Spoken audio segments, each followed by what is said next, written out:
Hey there, this is Malorian for the second time. I was just doing a Paintisode, got over about an hour, and I lost connection. So hopefully, I didn't want to just end it as that. I wanted to at least do, like, if I had to, a second video like this where I come in and I can finish things up. I had, a good amount of viewers. So if you guys are still here and still wanting to watch stuff, stop, quiet you.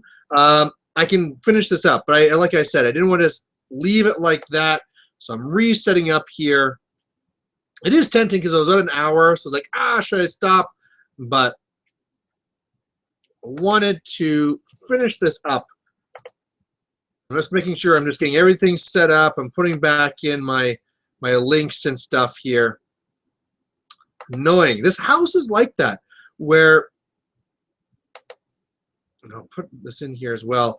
If we're watching Netflix and somebody microwaves, you lose the whole thing. So it's dumb. I don't know what's wrong with this house. It's possessed. It's made out of some weird alien metal. I don't know, but we lose connectivity here all the time. So now we're at least going to do this again. I got all set up. We'll see if we have any viewers back. If not, I still have some more dynamo to finish. This is basically where we're at now. I got the gold on, I got the red on, I got the black. He's looking pretty crap right now, but this is where I start putting on the dark silver, doing the cleanup, doing the wash, then he'll start looking better. So the end is in sight, and I have no big feelings of needing to rush away, because as soon as I'm done this, I got to do laundry. So I'll do this for at least a little bit longer if I don't get any viewers, because they're all mad at me because of my weird haunted house kicking us out. So be it, but we'll get at this. I can't even remember what I was talking at the time. I remember I pulled this out because, again, I said there were some questions in the last one where, again, maybe it says Google and YouTube acting weird. But I know somebody wanted to see more fantasy stuff. And here's my squeak hoppers. Like, this is one of the reasons why I love fantasy, is I just love these block units. Such character, so awesome, especially orcs and goblins. And these guys were so easy to paint too. But I mean, I always see guys like this back there. It's like, if only fantasy itched that competitive need I'm having right now, which unfortunately just doesn't. And there the wife goes again with the water. Maybe it was her, doing some microwaving. Now she's washing off a plate, or I don't know what she's doing, but I'm going to blame her anyway. So while I'm waiting for my War Machine viewers to join me once again, yeah, you just keep on doing that water. Blast it away, wife. Something else I want to talk about that has nothing to do with the painting or hobby or whatever was actually archery. Was something I was looking at today that I was finding really interesting. I am or was an archer. I won. I almost don't want to call it awards, because they're not like I won like national events. They were just like camp events.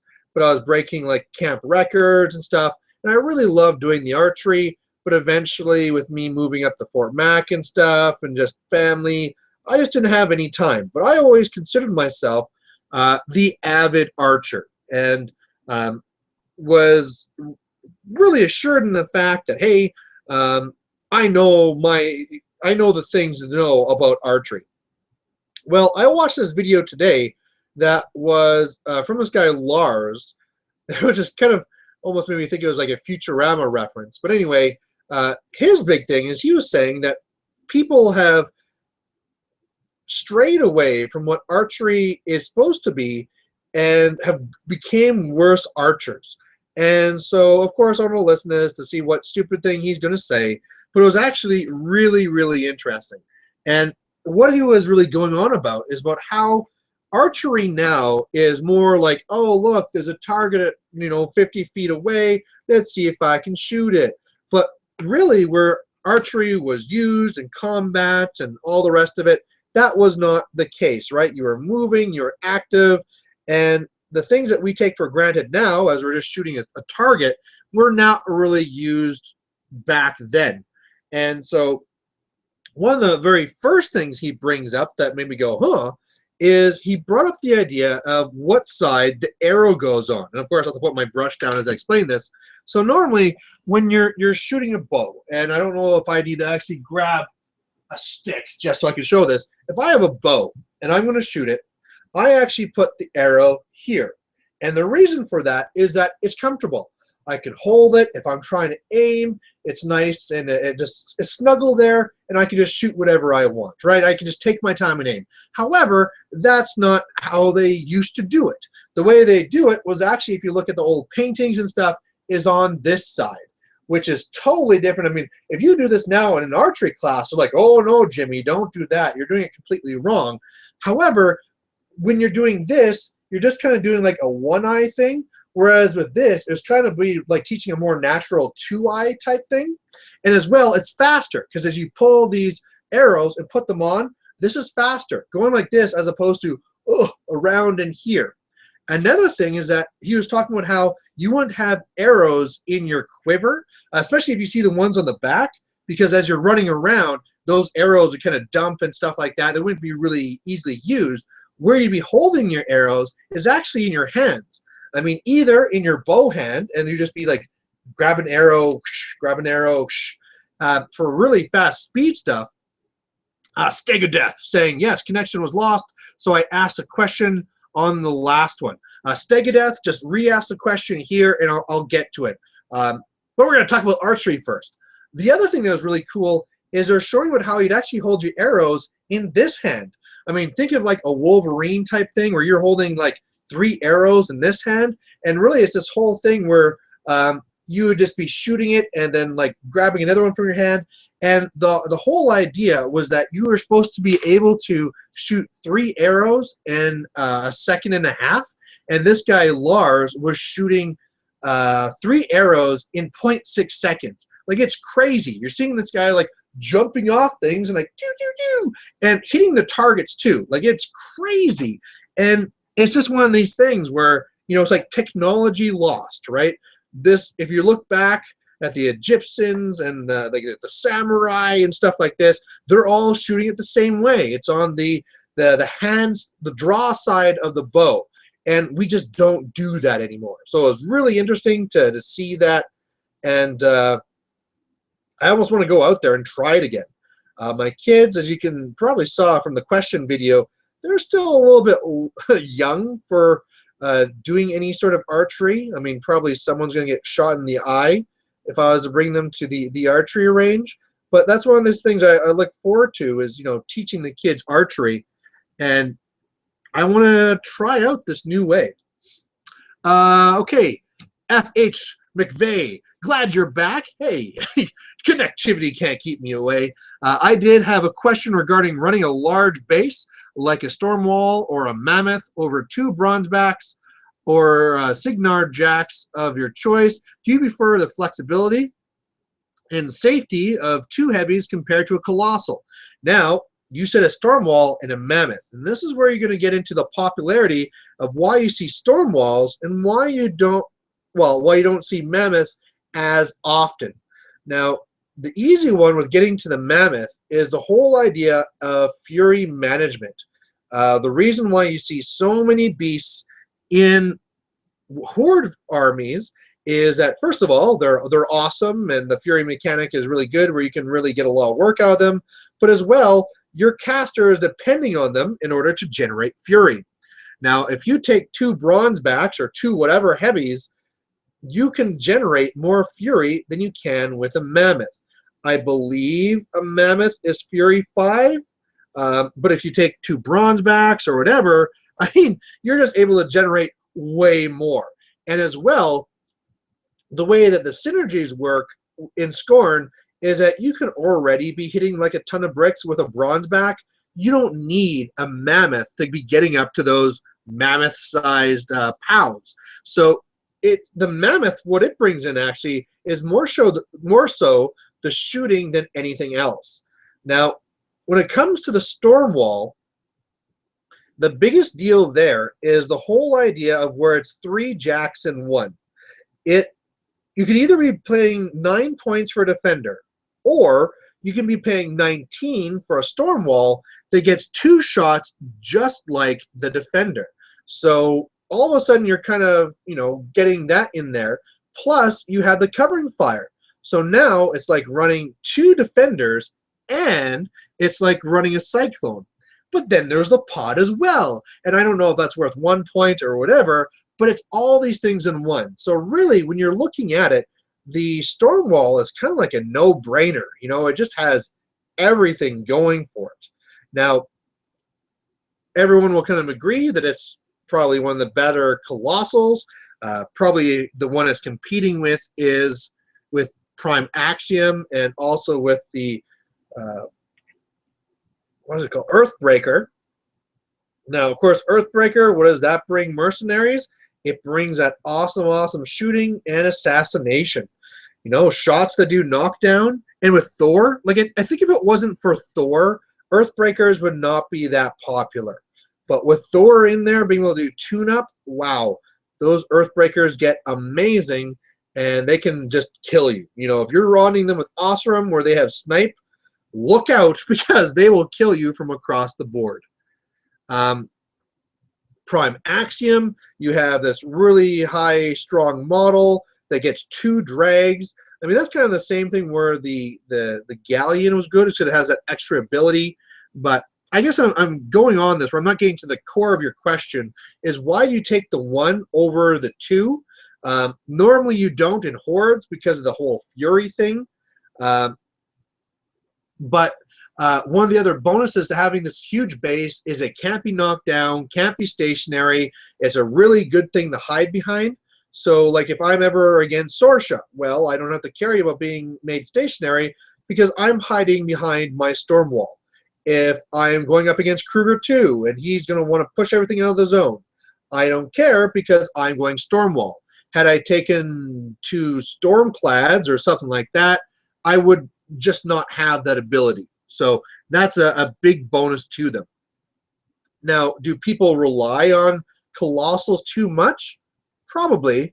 It seems a lot of times people make it a no-brainer without looking at the options. For example, if I'm looking at Sloane, Sloane will be letting one model let another model take another shot, and her feat likes having more models as opposed to just one model with all the guns. So all of a sudden, if I'm running a Sloane list, having a multiple defender list is more beneficial probably than running a storm wall. Now, of course, you could always do 1 storm wall and 2 defenders or whatever, so that you still have all that other covering fires and all the other things going for you.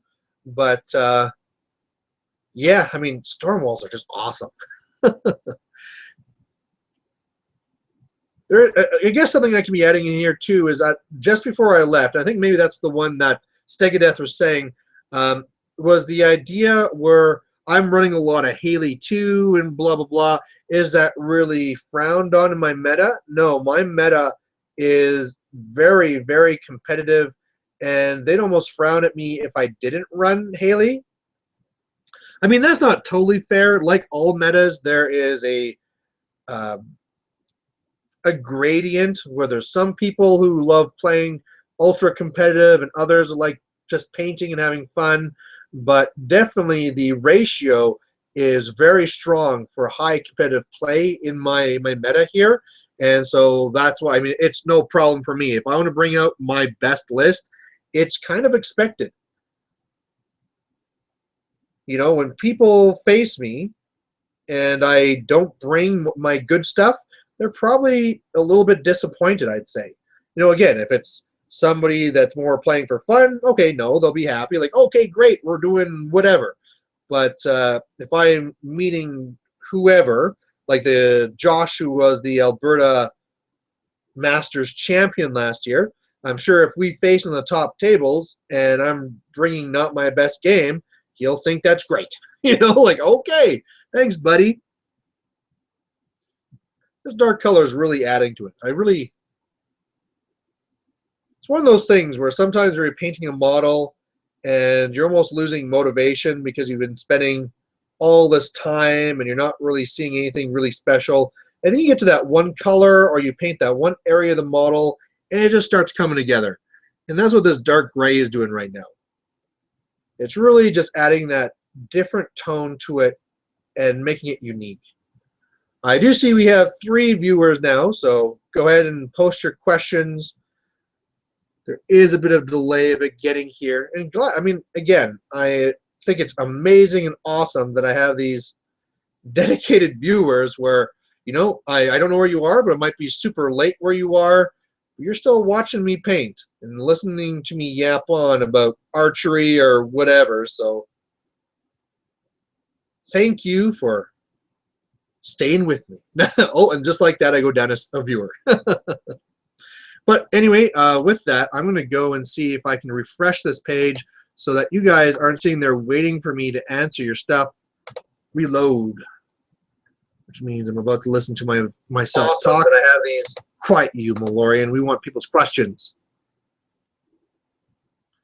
Megadeth, do you think people have lost the ability to shoot instinctively with all the new technology? All of the sites with drop prefigured and etc. Yeah, I mean,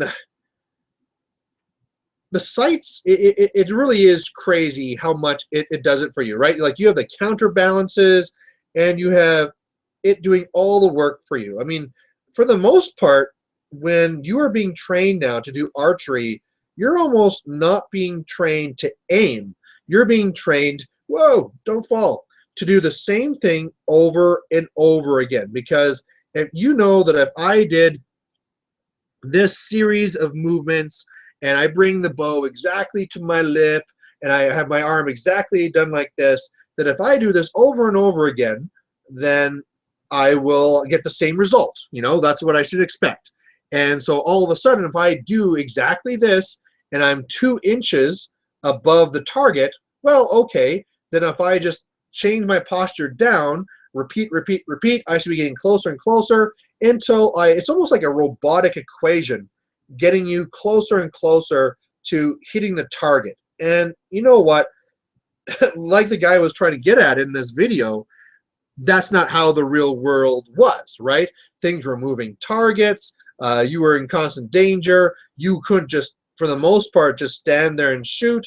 It was a dynamic battlefield, and that's why you had to be. I mean, there's a thing too where the guy there is like jumping off walls and shooting coins and all this crazy stuff. Like, you never know if part of this or all of it is just doctored or whatever. But in one of them, even he shoots an arrow out of the air. So somebody shoots an arrow and he just shoots it out of the air, just pew.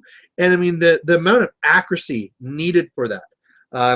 Also, I guess, like I said before, where it used to be the standard where you will be able to shoot 3 arrows in 1.5 seconds. It was also expected that you could shoot a knife blade and cut your arrow in half. And that takes some pretty good aim. And I'm pretty sure it's not like now. It's like, okay, take your 10 shots, get your baseline. Okay, adjust, take another 10 shots, get your baseline. They would expect you to have your shit together and hit that thing right away. So,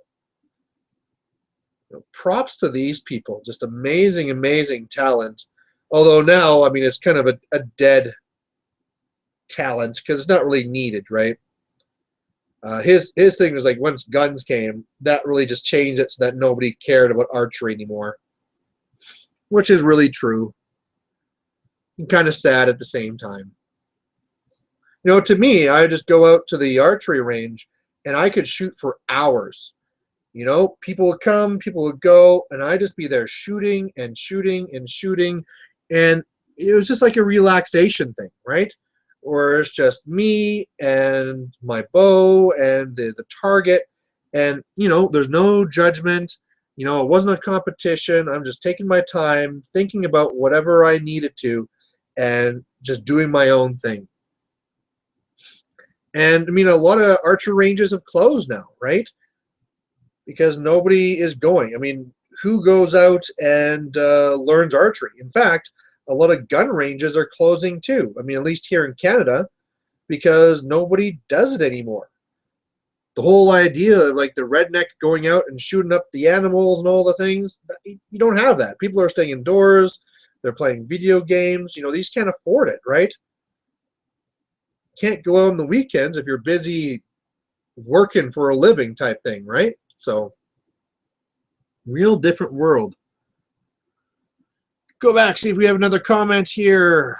We will refresh this. Whoa, whoa, whoa. No, don't save it. The problem is when I have this set up, I only have 2 ports. Some of your comments are hidden because they're probably spam. Give me your spam. I care not for them. Approve all the spam. I wish I could just turn that off where it stops trying to filter out the spam.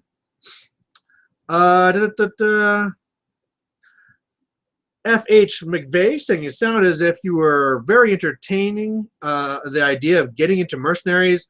Is this a possibility, or are you solely a Cygnar player? I love my mercenaries. I played the mercenaries quite a bit. Magnus 2 was my guy. I go to him over and over and over again. Loved his tier. Both of them. But they just didn't seem to have the answers I needed. And so that's where I originally went to Cygnar. And in the end, I mean, if I want to be competitive and if I want to be on Team Canada, Cygnar is going to be my ticket in, not mercenaries.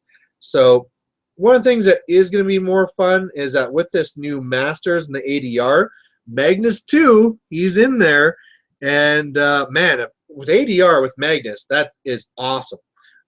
Basically, I can do my infantry list and then try and jam you out with the feat, which sure is a poor man's Denny 2 feat, but man, it's still an awesome feat. And then I always like doing the Colossal with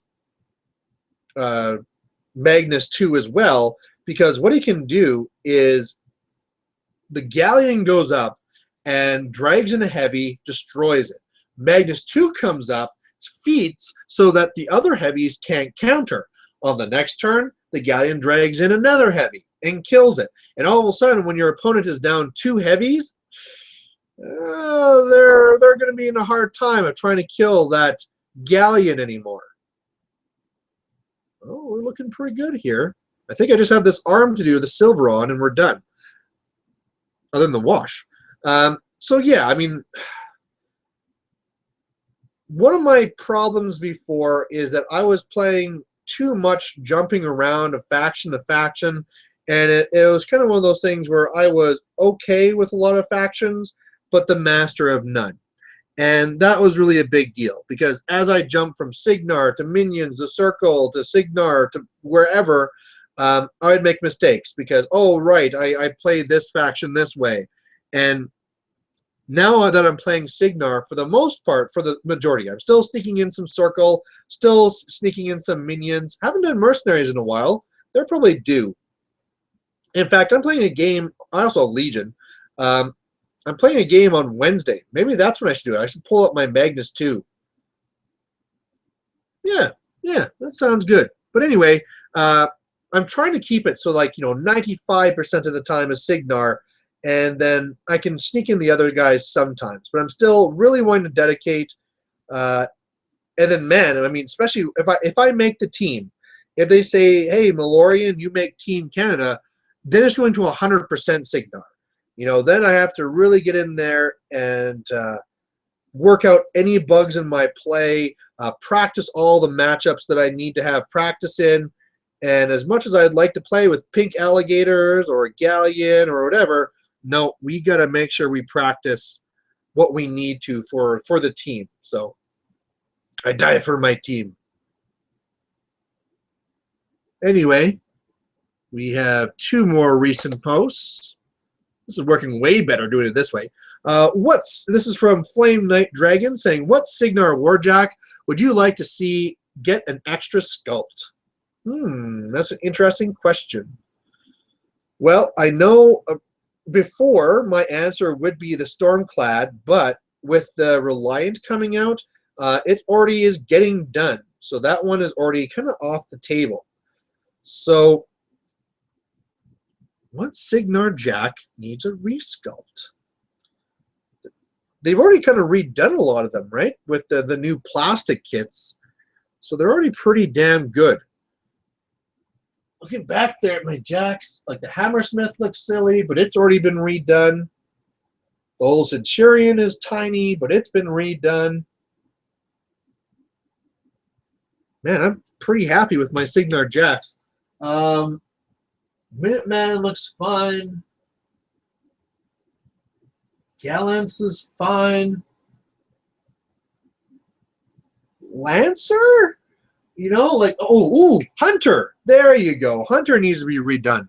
And you could do like a mixed plastic kit that makes the Hunter and the Grenadier, because both of those are kind of like still like the older style. Hey, it took me a while, but I got an answer for you.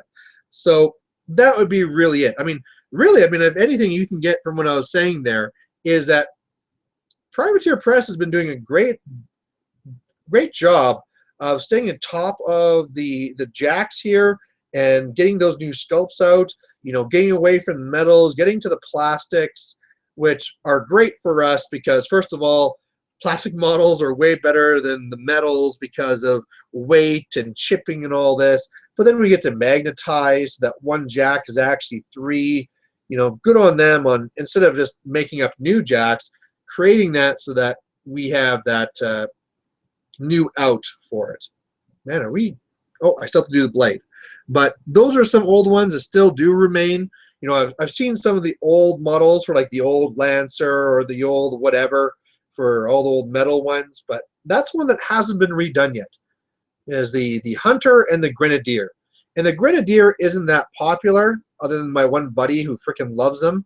But the Hunter, you see the Hunter a lot. So, I mean, it definitely deserves a resculpt that, I mean, from Privateer Press's side, they should know that if they resculpt the Hunter, it's going to sell, you know? Grenadier, but hey, if it's part of a multi-kit, no real loss there, right? I think we're done, guys. I think we painted this guy all up. We got another one here. F.H. McVeigh saying, have you tested out any of the new objectives? And no worry if you don't want to spoil anything. Do you have a favorite of your Signar playstyle? My favorites so far have been the Arcane Wonder, because say look with Siege, being able to do my Foxhole for just 1 is great. For any casters, say like for Striker who has good upkeeps, getting to cast those for cheaper is awesome. So you upkeep it for 1 and they can recast it over here. So anytime you want to do swaps, that's good. As well, like I said, Lilith 2 is big over here, and so the objective that gives you cover, that's a great one as well. I mean, you could always just do the Crix thing and take a Light Jack just to destroy it, but Signar's not like that. You know, you see it all the time in Crix where they take a Light Jack that just runs up onto a hill, then the Banes charge it and destroy it, and then it's a nice place for your casters to stay. You don't really see that when it comes to the to Signar. I mean, we have 4-point Jacks, but I guess one of the issues is that they're not as fast, and they're a little bit higher armor as well. But you can do that with a Sentinel. I'm getting way off target now, but yeah. See if there's anything here.